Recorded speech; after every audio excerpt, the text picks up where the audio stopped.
जहाँ मैं किताब को कोट कर रहा हूँ, लेखक का नाम ले रहा हूँ, उसको हटा करके आगे की बात को चला करके मेरे खिलाफ दुष्प्रचार किया गया। नफ़रत और उकसावे, मतलब हिंसा के लिए उकसावे जैसे तमाम ट्वीट थे, तमाम गाली गलौज की भाषा थी कि मैं आरक्षण से आया हूँ, और उन्होंने वही नारे जो दिल्ली में कभी लगे थे, गोली मारो जूते मारो। तो अब मैं तो बहुत आसान हूँ ना, दलितों को जूता मारिए, गोली मारिए, ये तो अब आपके लिए बहुत आसान कि इस देश में अगर हिंदू राष्ट्र बनता है तो सबसे बड़ी आपदा होगी।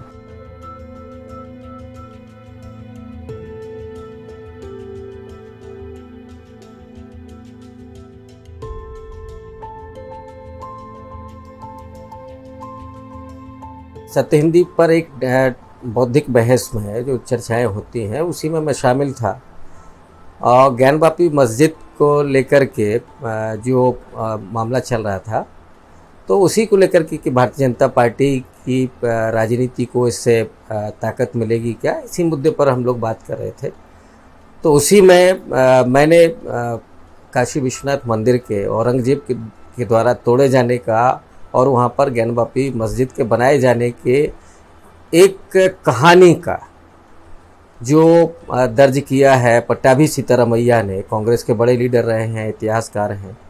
उन्होंने अपनी किताब फेदर्स एंड स्टोन्स में उसका जिक्र किया है, और उसी का जिक्र कमलेश्वर ने भी अपने कितने पाकिस्तान जैसे मशहूर उपन्यास में किया है। तो उसी कहानी को मैंने वहाँ पर उसके मार्फत मैंने उस किताब को कोट करते हुए कहा था। उसी के एक दिन के बाद ये घटनाक्रम ये हुआ कि ट्विटर पर और दूसरे और व्हाट्सएप ग्रुप पर उस वीडियो के आधे हिस्से को, जहां मैं किताब को कोट कर रहा हूं, लेखक का नाम ले रहा हूं, उसको हटा करके आगे की बात को चला करके मेरे खिलाफ दुष्प्रचार किया गया। नफ़रत और उकसावे, मतलब हिंसा के लिए उकसावे जैसे तमाम ट्वीट थे, तमाम गाली गलौज की भाषा थी कि मैं आरक्षण से आया हूँ इसलिए, वगैरह वगैरह, माने जो भी जितनी भी अश्लील और जितनी भी अपमानजनक टिप्पणियाँ और हिंसक टिप्पणियाँ हो सकती हैं, जातिगत टिप्पणियाँ हो सकती हैं, वो सारी थी। और उसके बाद मुझे एक लड़के ने फ़ोन भी किया, विनय दुबे ने, और रात को धमकी देते हुए कि आप सुधर जाइए, माफ़ी मांगिए। तो मैंने चाहा कि उस समय बात करूं। मैंने कहा कि बात क्या है, आप पूरा वीडियो देख लें तो अच्छा रहेगा। तो उसने फ़ोन काट दिया। फिर इसकी जानकारी जब मैंने इसी के बाद जब मुझे हुई तो मैंने पूरा वीडियो ट्वीट किया, और मैंने कहा कि पूरा घटनाक्रम ये है, आप इसको देख लें तो आपकी गलतफहमी दूर हो जाएगी। लेकिन मेरे कहने का कोई मतलब नहीं था। मुझे शायद ऐसे मुझे लगता है कि टारगेट किया ही जाना था।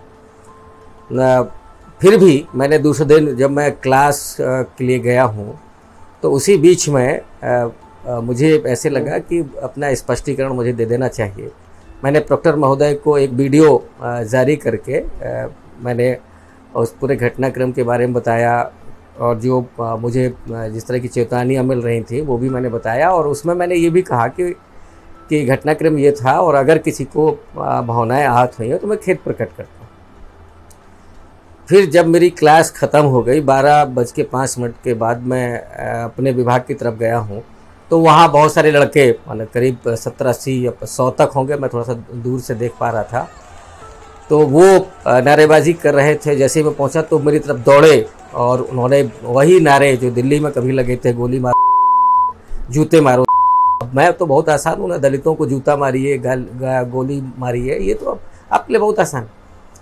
तो मुझे जो प्रोक्टोरियल बोर्ड की टीम थी, मतलब और आश्चर्य ये है कि प्रोक्टोरियल टीम के, माने विश्वविद्यालय प्रशासन और पुलिस प्रशासन की मौजूदगी के बावजूद ये सब हो रहा था।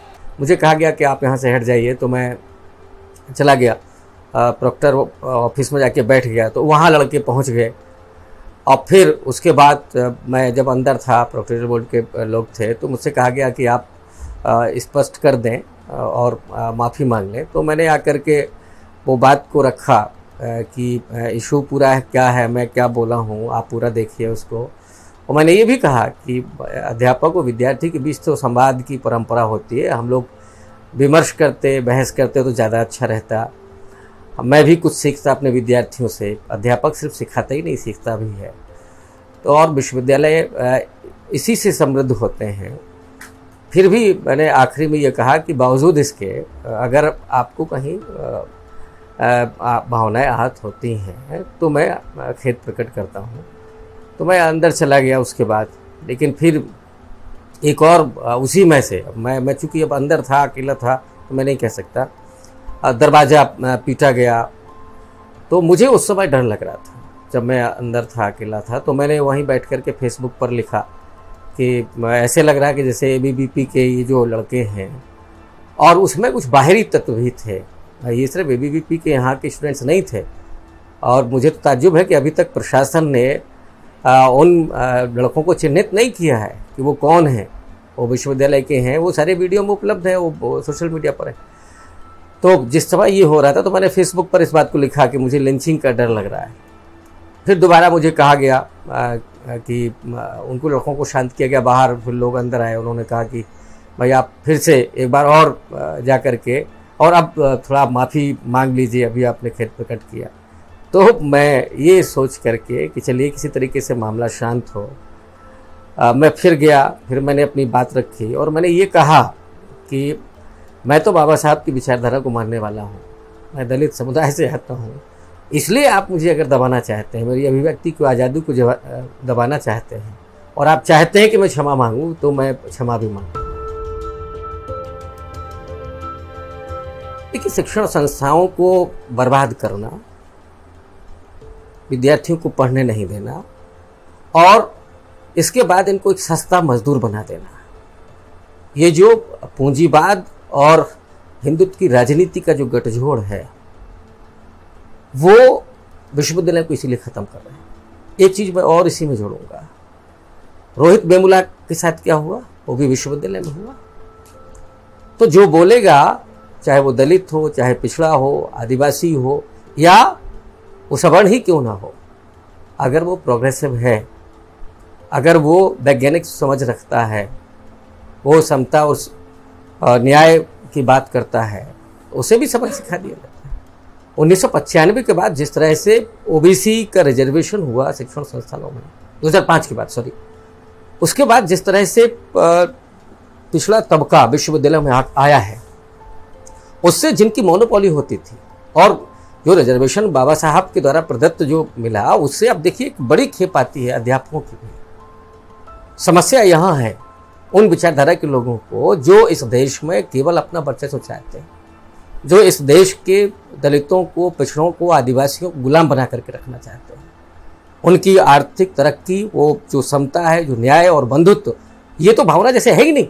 बाबा साहब ने सबसे पहले उसी पर जोर दिया था। तो ये बिल्कुल साजिश ऐसी लगती है, मैं उसको अगर बड़े पर्सपेक्टिव में कहूँ, जो आपका सवाल है, तो इसलिए विश्वविद्यालयों को टारगेट किया जा रहा है। देखिए, ये सीधे तौर पर इससे लगता है कि दो विचारों की लड़ाई है। एक वो है जिसे हम आइडिया ऑफ इंडिया कहते हैं। आज़ादी के 90 साल के आंदोलन में जो विभिन्न विचारधाराएं काम कर रही थी और उन्हीं से मिलकर के जो बहुलवादी, जो राष्ट्रवाद भारत का निर्मित हुआ, जो तमाम पाश्चात्य के लोग जिस पर आश्चर्य करते थे कि ये राष्ट्र कैसे हो सकता है, लेकिन हमने इस बात को साबित किया। मैं बहुत गर्व के साथ ये कह सकता हूँ कि इस देश के लोगों ने ये साबित किया कि हिंदुस्तान कितना मजबूत है, ये राष्ट्र कितना मजबूत है। और ये इसीलिए है क्योंकि यहाँ बहुलतावादी समाज है, तमाम रंग हैं, तमाम रूप हैं, तमाम जातियाँ हैं, समुदाय हैं, संस्कृतियाँ हैं, भाषाएँ हैं। ये हमारी ताकत है और जो गुलदस्ता है हमारा बड़ा सुंदर लगता है। लेकिन अब उसी में कोई छोटा बड़ा सड़ा गला ये सब होगा तो कैसा लगेगा? क्या आप ऐसी जगह पर रहना चाहेंगे? ऐसा गुलदस्ता आपको पसंद आएगा जो जिसमें चीज़ें अच्छी बुरी, सुगंध दुर्गंध ये सब है? तो जो असमता है, जो अन्याय है, जो विषमता है और जो शोषण हो रहा है, मैं तो उन्हीं से कहूँगा कि भाई आप इसको ख़त्म करने के लिए क्यों नहीं आते?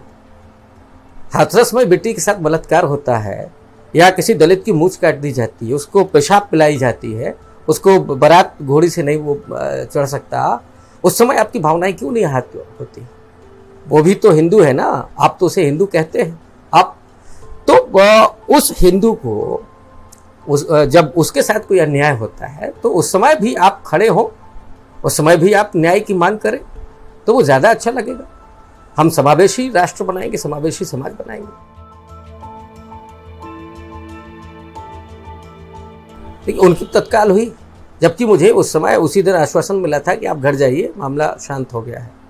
फिर उसके बाद FIR दर्ज हो गई मेरे खिलाफ। आज मुझे नोटिस इशू हो गया है विश्वविद्यालय से। तो ये, और मैंने जो तहरीर दी है उस दिन से मैं कल पुलिस कमिश्नर साहब से भी मिला था। मुझे आश्वासन जरूर मिला, लेकिन अभी तक FIR दर्ज नहीं हुई है मेरी। घोषित तौर पर बाबा साहब ने कहा था 1940 में BBC को कि इस देश में अगर हिंदू राष्ट्र बनता है तो सबसे बड़ी आपदा होगी, इसलिए किसी भी कीमत पर इसे रोका जाना चाहिए। हम आइडिया ऑफ इंडिया, जो भारत है जिसे हम बनाना चाहते हैं, बाबा साहब के सपनों का भारत, भगत सिंह के सपनों का भारत, गांधी के सपनों का भारत। वो बात अलग है कि गांधी जी के साथ बाबा साहब के बहुत अंतर्विरोध थे, लेकिन इस पर कभी उन्होंने नहीं। जब गांधी जी ने आमरण अनशन किया तो उनकी जान बचाने के लिए आए, लेकिन नाथूराम गोडसे ने तो गोली मार दी। तो इसलिए मैं कह रहा हूँ कि मेरे लिए तो नेहरू का भी भारत, मैं उसको समूचे स्तर पर आइडिया ऑफ इंडिया कहता हूँ।